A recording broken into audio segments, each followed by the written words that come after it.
Listening Library presents The Rose Society by Marie Lu. Read for you by Carla, Corvo, and Lannon, Killea.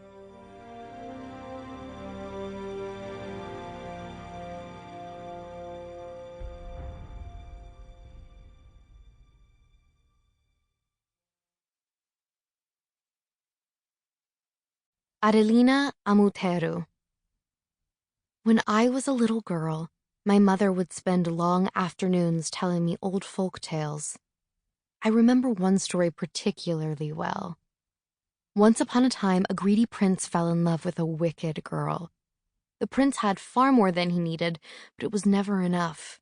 When he grew ill, he visited the kingdom of the great ocean, where the underworld meets the living world, to bargain with Moritas, the goddess of death, for more life. When she refused, he stole her immortal gold and fled to the surface. In revenge, Moritas sent her daughter Caldora, the Angel of Fury, to retrieve him. Caldora materialized out of the sea foam on a warm, stormy night, clad in nothing but silver silk, an achingly beautiful phantom in the mist. The prince ran to the shore to greet her. She smiled at him and touched his cheek. "What will you give me in return for my affection?" she asked. "Are you willing to part with your kingdom, your army, and your jewels?" The prince, blinded by her beauty and eager to boast, nodded. "Anything you want," he replied. "I am the greatest man in the world. Even the gods are no match for me." So he gave her his kingdom, his army, and his jewels. She accepted his offerings with a smile, only to reveal her true angel form, skeletal, finned, monstrous. Then she burned his kingdom to the ground and pulled him below the sea into the underworld, where her mother, Moritas, was patiently waiting.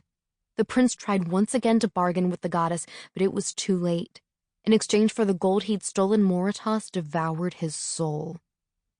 I think of this story now as I stand with my sister on the deck of a trading ship, looking toward the shore where the city-state of Meritas rises out of the morning mist. Someday, when I am nothing but dust and wind, what tale will they tell about me? Once upon a time, a girl had a father, a prince, a society of friends. Then they betrayed her, and she destroyed them all. City-state of Meritas, the Sealands.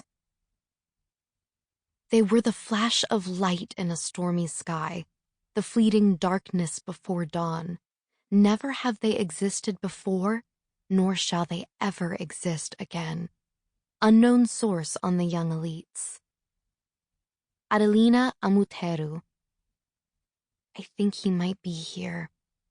I'm startled from my thoughts by my sister Violetta's voice. I murmur, looping my arm through hers as we wind our way through a crowded street. Violetta purses her lips in a familiar expression of concern. She can tell I'm distracted, but I'm grateful she decides to let it go. I said I think he might be here in the main square. It is early evening on the longest day of the year. We are lost in the thick of a celebration in the city-state of Meritas, the wealthy, bustling crossroads between Kenettra and the Timuran Empire.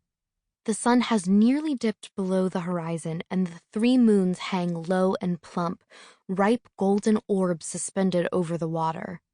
Meritas is alight with festivities for the midsummer feast of creation, the start of a month of fasting. Violetta and I wander through the throngs of revelers, lost amid the celebration's rainbow of colors. Both of us are dressed in Timuran silks tonight, our hair wrapped up and our fingers adorned with bronze rings. People draped in jasmine garlands are everywhere, packed into the narrow alleys and spilling out into the squares, dancing in long lines around domed palaces and bathing temples. We walk past waterways swollen with cargo-laden boats and buildings carved in gold and silver with thousands of repeating circles and squares. Ornate tapestries hang from balconies in the smoky air. Soldiers pass us by in small clusters, wearing billowing silks instead of heavy armor, a moon and crown emblem stitched onto their sleeves. They're not the Inquisition Axis, but no doubt they've heard news of Teren. Sample complete. Ready to continue?